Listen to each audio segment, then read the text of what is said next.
இரவு பகலுக்கு மாறாமல் தொடர்ந்து சிந்தனை செய்து கொண்டுதான் இருக்க வேண்டும். இந்த 45 நாட்கள் போட்டு இருக்கோம். அந்த 45 நாட்களுக்குள் நம்முடைய கல்லூரியுடைய அனைத்து முறையான புள்ளி விவரங்கள், ஒரு புள்ளி விவரம் விடக்கூடாது, அனைத்து நம்ம பதிவேற்றம் செய்யணும். செஞ்சு அதை சரி பார்த்துட்டு அதுக்கப்புறம் அவங்க ஐயம் இருந்தால் கேள்வி கேட்பார்கள், அதையும் நம்ம சரி கட்டணும். பிறகு அவர்கள் ஒரு விசிட் வருவாங்க 3 நாட்கள்.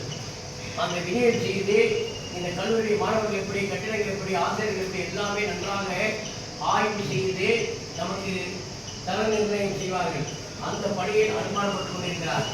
உதவி இயக்குநராக ஐக்கிய செயல்படுகிற அகத்தர மதிப்பீட்டு இருக்கிறார். இவர்கள் இந்த இனிய தருணத்தில் வருக வருக என்று வரப்பதில் பெருமை கிடைக்கின்றோம். இத்தனைக்கு மேலாக நம் தமிழ்துறையை சார்ந்த பேராசிரியர் பெருமக்கள் எந்த நிகழ்ச்சி நடத்தினாலும் சரி, இந்த கூடுதல் பொறுப்போடு NSS இருந்தாலும் சரி, NCC இருந்தாலும் என்னென்ன நிகழ்ச்சி இருக்கிறதோ அத்தனையும் நாம் கலந்து கொண்டு நம் கல்லூரியுடைய இயக்கம், நம் கல்லூரிய செயல்படுவதை ஒருமித்த ஓரணி என்று பணி செய்யக்கூடிய லட்சுமிடமாக வந்திருக்கிறார்கள். அதே போன்று உரிமையிடம் வந்திருக்கிறார்கள். இவர்களை வருக வருகின்ற வரவேற்கிறோம். ஒரு கப்பல் என்றால் சரியான திசையில் பயணிக்க வேண்டும்.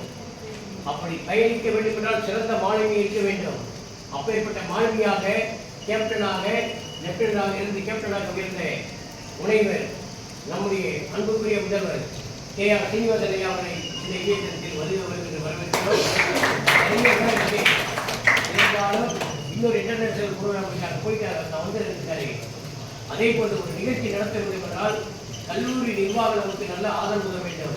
நம்ம போவோம், இந்த மாதிரி நிகழ்ச்சி நடத்துங்க, மாணவர்களுடைய பயன்பாட்டிற்காக இந்த நிகழ்வு செய்தாலும் தொடர்ந்து என்னுடைய ஆதரவு இருக்கிறது சொல்லி நம்முடைய கல்லூரி தானாளர் செயலாளர் வந்தக்கூடிய குமரேஸ்வரி அவர்களை இந்த இயக்கத்தில் வருக வருகிறது வரவேற்கிறோம்.